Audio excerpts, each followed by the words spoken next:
I'm live. Good afternoon.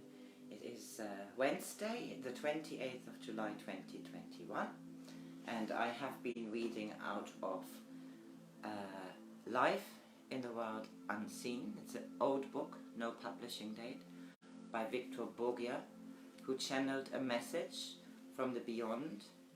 I think this gentleman, Monsignor Robert Hugh Benson, he was the son of Edward White Benson, former Archbishop of Canterbury. He died early 1914, 15, I believe. Anyway, he retells how it was, how it is, how he is. And this is now the second part of the book. The first part was Beyond This Life, and the second part is Life in the World Unseen. And this is chapter 8, and it is entitled Recreations. I have used the word recreation once or twice, but I have not given you any specific details upon this relatively important subject. The merest suggestion that we should have recreations in the spirit world most assuredly come to some minds as an unpleasant shock.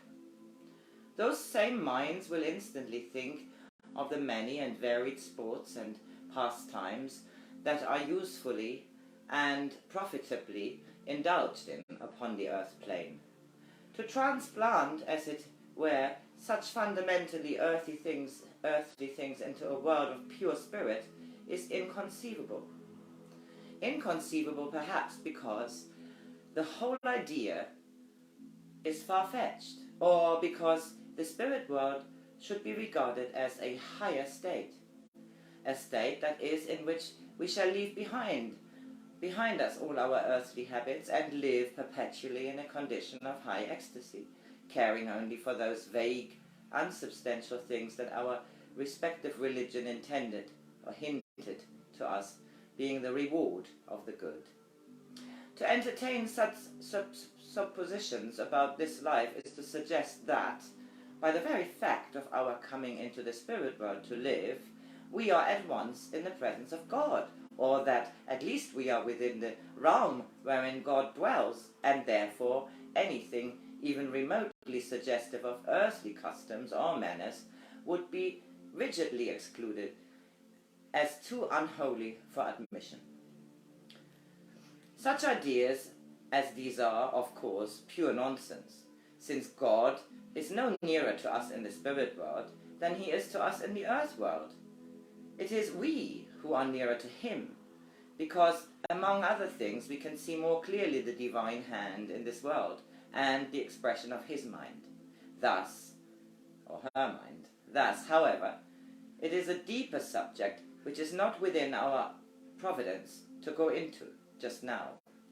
Many of us find our recreation in another form of work. In the spirit world we do not suffer fatigue, either of body or mind, but to continue unremittingly in the pursuit of any one occupation, within any intermittent change, would soon produce feelings of mental dissatisfaction or unrest.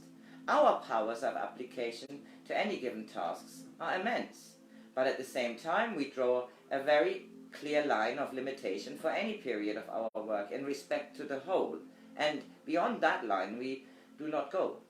We will exchange our present task for another form of work.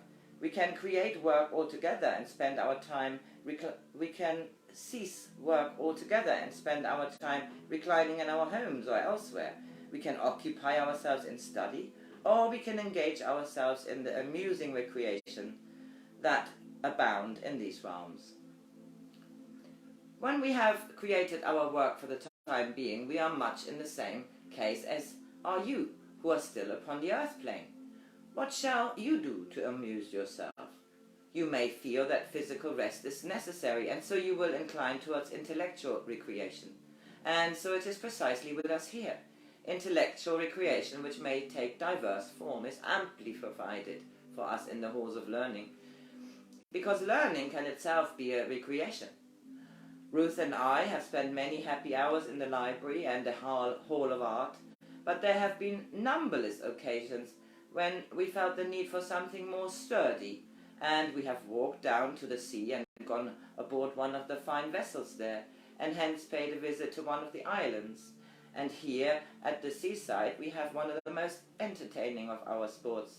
I have already told you how vessels in the spirit worlds are propelled purely by the process of thought, and I have further indicated how it takes a little time to become proficient in the art of personally applying such propulsion.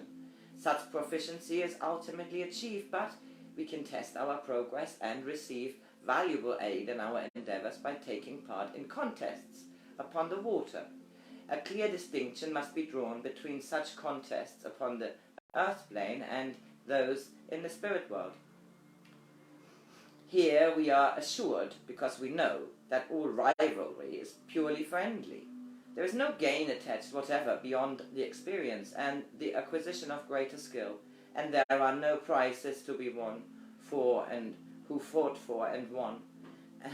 At the end of every race we shall be sure of the greatest help to make us more expert in the increasing and handling of our vessel's speed. One particular diversion that finds a very considerable measure of favour with us here is that of dramatic representation of different kinds. We have beautiful theatres situated in an environment just as beautiful worthy buildings devoted to a worthy purpose. The architects who design the buildings to do so with the same meticulous care as is shown in all their endeavours, and the results, as usual, reveal the degree of the creative cooperation that exists between the masters of the craft. The garniture within is the product of skilled masters of the craft and artists from the Hall of Fabrics.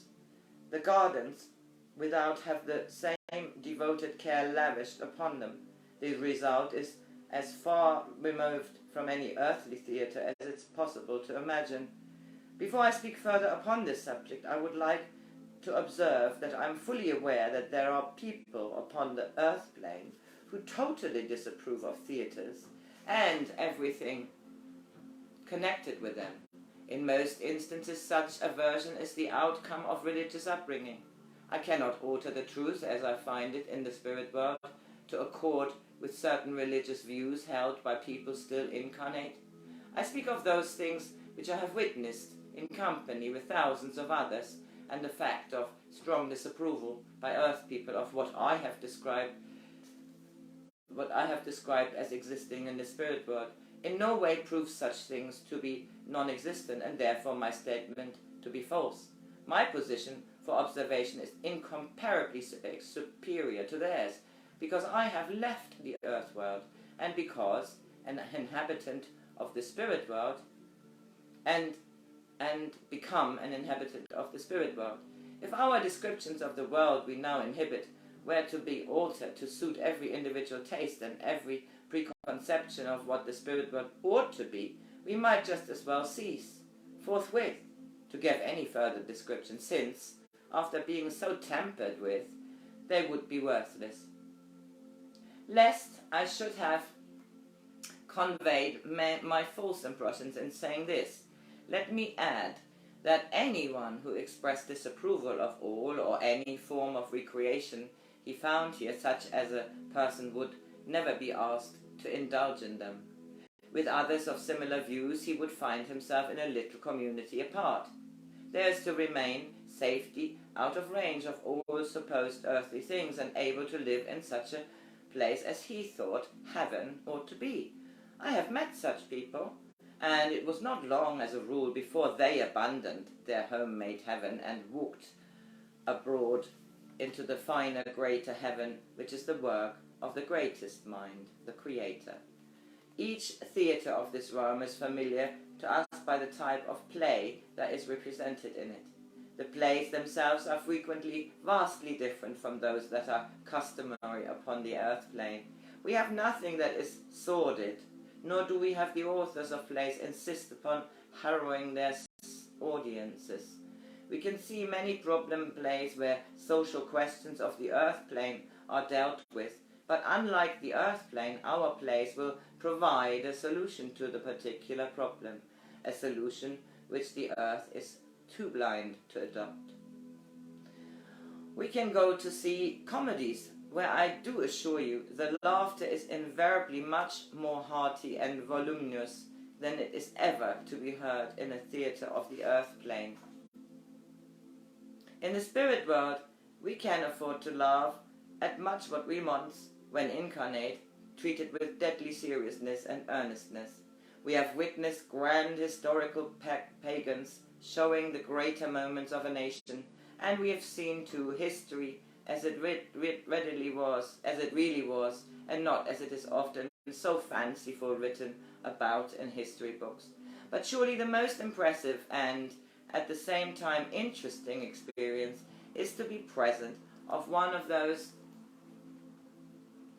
pagans where the original participants themselves reenact the events in which they were concerned. First, as the events were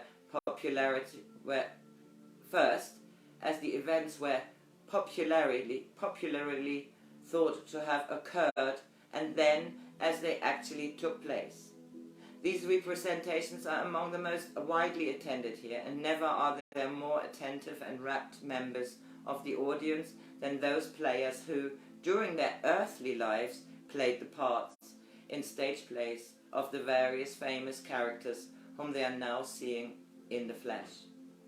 In such pagans, the coarser, depraved, and debased incidents are omitted entirely, because they would be distasteful to the audience, and indeed to all in this realm. Nor are we shown scenes which are, in the main incidents, nothing but battle and bloodshed and violence. At first, one experiences a strange feeling in beholding in person the bearers of names famous throughout the earth world, but after a time one becomes perfectly accustomed to it, and it becomes part of our normal existence. The most noticeable difference between our two worlds in this matter of recreation is created by our respective requirements. We have no need here to take boldly exercise, vigorous or otherwise, nor do we need to go out into the fresh air.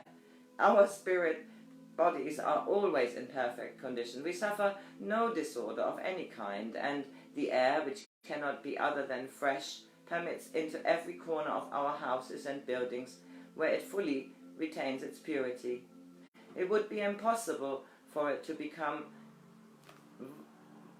vitiated or contaminated in any way. It is to be expected then that our recreations should be more upon the mental plane than upon the physical, as most of the outdoor games of the earth would involve the use of a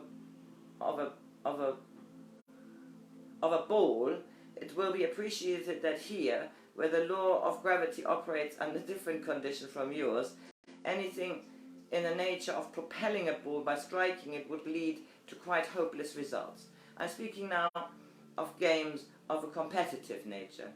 On the earth plane, skill in games is acquired by the mastery of the mind over the muscle of the body, when once the latter has been brought to a healthy condition.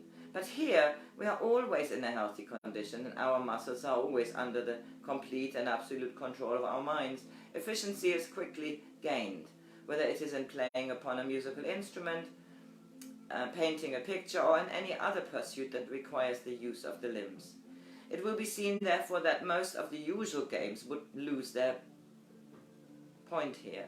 And it must be remembered that indoors or outdoors are precisely one to us here. We have no changes of weather during the recurrent season. The great central sun is forever shining. It is never anything but delightfully warm. We never feel the necessity to brisk walk to set our blood circulating the better. Our homes and our houses are not necessities, but addition to an already enjoyable life. You will find many people here who do not possess a home. They do not want one. They will tell you, for the sun is perpetually shining and the temperature is perpetually warm. They are never ill or hungry or in want of any kind, and the whole beautiful realm is theirs to wander in. It must also be remembered that viewpoints change very much when one comes to live here. what we deemed so very important when we were incarnate, we find is not necessarily so important when we arrive in the spirit world. And many of our erstwhile earthly games seem rather tame and trivial beside our greatly increased powers in the spirit world. The fact that we can move ourselves through space instantaneously is enough to make the greatest earthly athlete skill recede into insignificance, and our mundane sports and games are in a similar case. Our recreations are more of the mind, and we never feel we must expend a superfluity of physical energy upon such strenuous action, for our energy is at constant level according to our individual requirements. We find that we have so much to learn, and learning is in itself such pleasure that we do not need the number of variety of recreations that you do. We have plenty of music to listen to. There are such wonders in these lands, and we want to know all about it. There is so much congenial work to be done that there is no cause to be cast down at the prospect of there being few of the earthly sports and pastimes in the spirit world. There is such a superabundant supply of vastly more entertaining things to be seen and done here, besides which a great deal of the earthly recreations appear sheer trivialities.